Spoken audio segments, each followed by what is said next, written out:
Lagu Terbang Tunduk. Lagu Terbang Tunduk ni Tuan Manazah Haji Nasib abang saya ni dia bagi dekat saya. Bila saya jadi yang berhormat, dilantik jadi pengurusi Risda, dia bagi lagu tu. Saya pun tak tahulah, tapi kadang-kadang boleh menitik juga air mata bang. Terima kasih. Dan dalam kalangan ni belum ucapan, ni baru salutasi. Yang saya tulis ni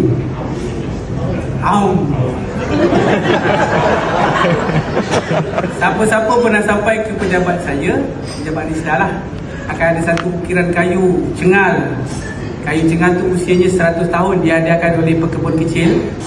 Dekat situ dipakukan puisi ni, Emas Putih Negara. Itu cerita yang pernah ditanggung, bertenjit-tenjit hilang, merawat luka sanubari.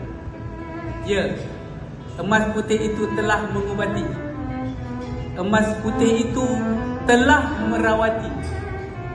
Emas putih itu telah mengubahi. Ia kembali membetik, mengalir pulih